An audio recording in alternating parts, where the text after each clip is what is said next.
Welcome back to What Arty Noobs with General Disturbance. This is a Concept 1B. It's a Tier 9 American heavy tank. I had to think about that for a second because it's quite an unusual tank. It's located on the north spawn of Erlenberg, and this one is under the command of RNG's Toxis, and he's in platoon with Untouchable Man and Vizu, and they're both in A Phase 1s. Well, what's so unusual about this tank? Well, it's a project from the 1960s and 1970s to make a new main battle tank.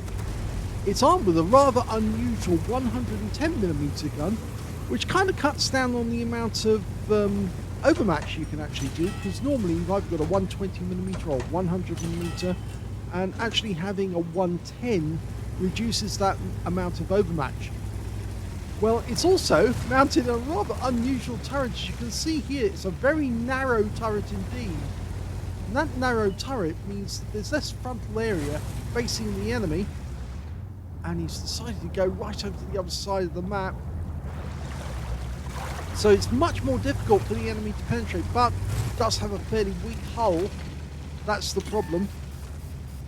Now, this game is from 2022. Yes, it's another one of RNG's Toxis's games that I received, but never got around to actually doing because we had too many replays at the same time.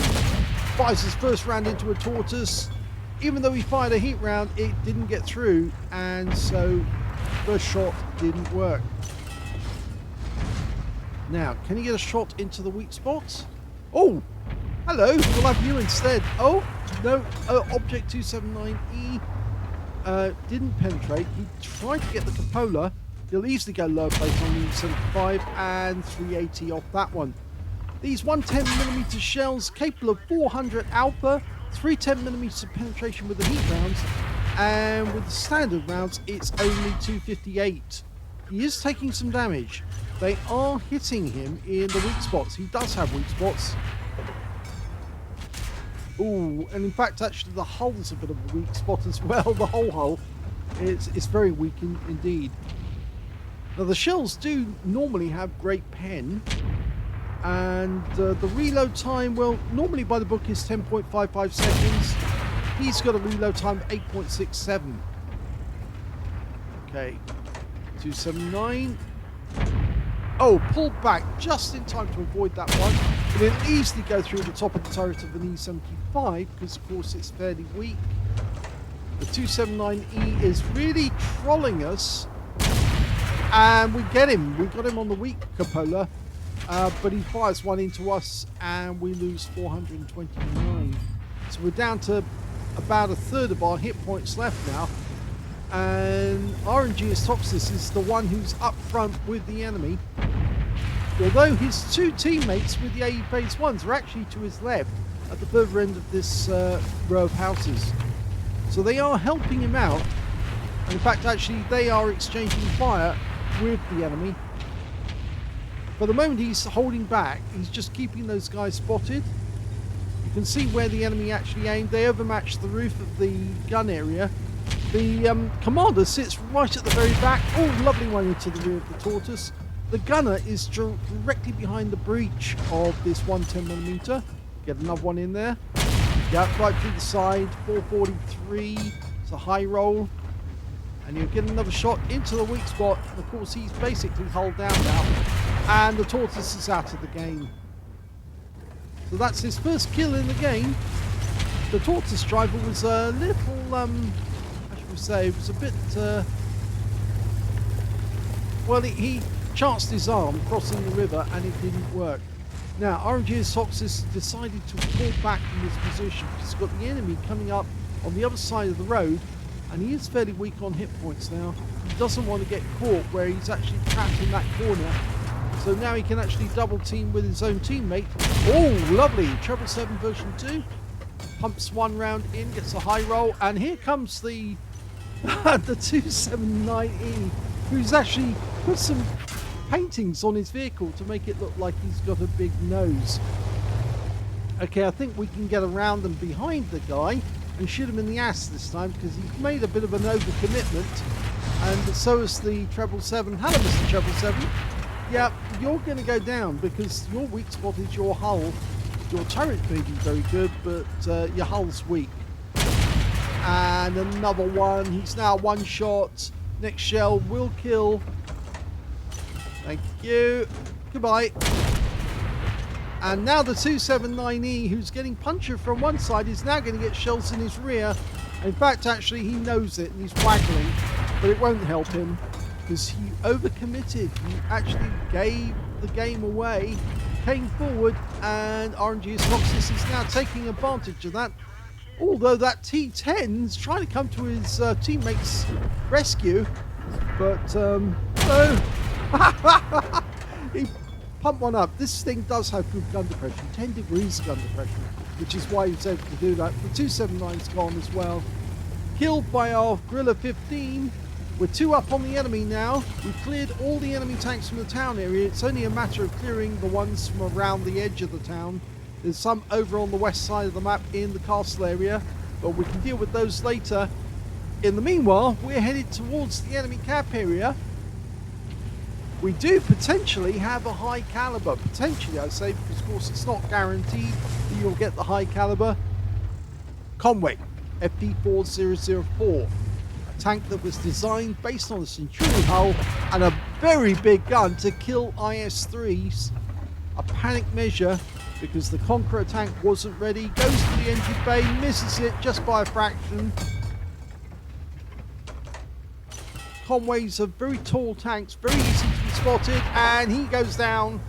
And that's the 4th kill for RNG's Foxes. There's only 4 enemies left, so potentially could still get a Radley Walters if he could kill all of them, but I don't think he will get a chance to kill them all. The IS-7. I think if there's some enemy tanks near the castle, they would try and shoot at him if he crossed the river to go after that guy. But the main thing is that RNG's Foxes is very low on hit points now, so targets of opportunity as you can, but try and protect yourself. There's no Arty, so he doesn't have to worry about getting splashed, but he does need to protect himself.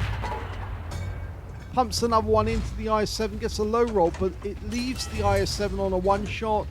So if the guy shows himself, oh, use an HE round. Use an HE. You'll take him out. In fact, he goes for the Object 268 instead, gets 5 kills. Now, will he be able to use an HE round to take out that IS-7? Oh, he doesn't need to. He fires a standard round into the guy, and he's out the game. That's the Top Gun. And now the enemy are flooding back to try and protect their rear.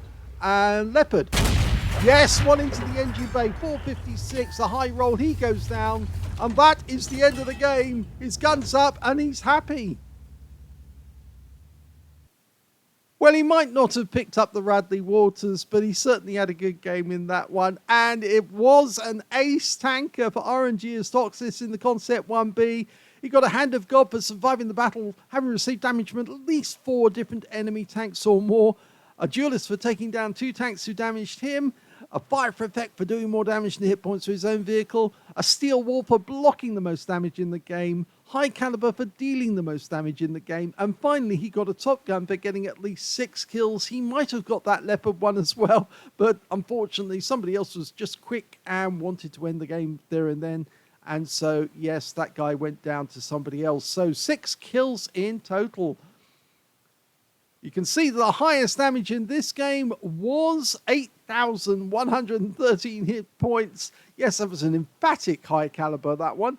The next highest scorer in this game turned out to be the UDIS 1516 on the enemy team, 3,727. And after that, it was the STB1 on his own team with 3,590. When it came to kills, he had the highest number of those with 6. 4 kills went to the STB1 and 3 kills went to the Object 704 on his own team and the Conway on the enemy team. And when it came to base XP, yep, he's got that one, and it's a good one at that. 1,860, a very high base XP. 1,020 went to the STB1, which you can see how far behind he is from the boss, the guy who did the game. And in 3rd place, 910 to the A Phase 1. One of his platoon mates, Untouchable Man, did well as well. And there's his second, no, not his second, where is it? There you are. There's Vizu, right down at the bottom, unfortunately. He only got 385 hit points before he got taken out of the game, I'm afraid. But let's have a look at detail. 26 rounds fired, 25 direct hits and 23 penetrations. So good accuracy. Didn't always get the pen. He fired one at the cupola, as you saw, and it bounced off. And he fired one at the tortoise, which bounced off as well. And so 8,113 hit points of damage overall, but of that, 1,117 were at more than 300 meters. Most of the damage at very close range. 12 hits received from the enemy, only 5 of which actually penetrated, 6 non-penetrations, and 1 hit by way of splash. He was a one-shot right at the end. In fact, actually, he was a splash kill for the end. Anybody could have fired an HE round at him, and if it landed anywhere near him, he probably would have expired. 1,680 hit points of damage blocked by armor, 1 enemy vehicle spotted, 9 enemy vehicles damaged, 6 killed, 772 hit points of damage assistance. Well, he earned a profit in this game because, well, he did so much damage, and of course he got battle payments and personal reserves. Ended up with 72,086 credits profit, so that's quite impressive. And he also got 6,139 XP on top of that. I think what was best about that game was he abandoned the position where he was forward of his teammates, and they were helping him by shooting from behind him. But he abandoned that position, and that sucked that 279 and the Object Treble 7 in to that little area. And then he, after he did that, he drove back around and shot them in the ass. So basically, he'd actually drawn them into a trap, and then he closed the trap on them and killed the Treble 7 too. Put a couple of rounds into the rear of the 279E. Even when the T10 tried to help, well, there was nothing much he could do. He put 1 round into RNG's Toxis, but he got taken out as well. So a lovely little trap he set there. Beautiful. And in fact, actually, that's something you can do if you ever come across that sort of combination again. Remember, if the enemy holds that end of the little square on the right bank of the river, try and make them think that they've got that area by pulling back. And then as soon as they pull back, go back around the outside and then trap them in that little area and eviscerate them. So it does work very, very well indeed. That was a very nice action there. Very tactically minded. But oh boy, did it work in this game. A huge amount of damage in a Concept 1B. I hope you enjoyed that replay. If you did, please give this video a like. Do subscribe to our channel. Leave a little comment down below because it feeds the algorithm. And of course, we will have more RNG Toxis games coming. And thank you for watching.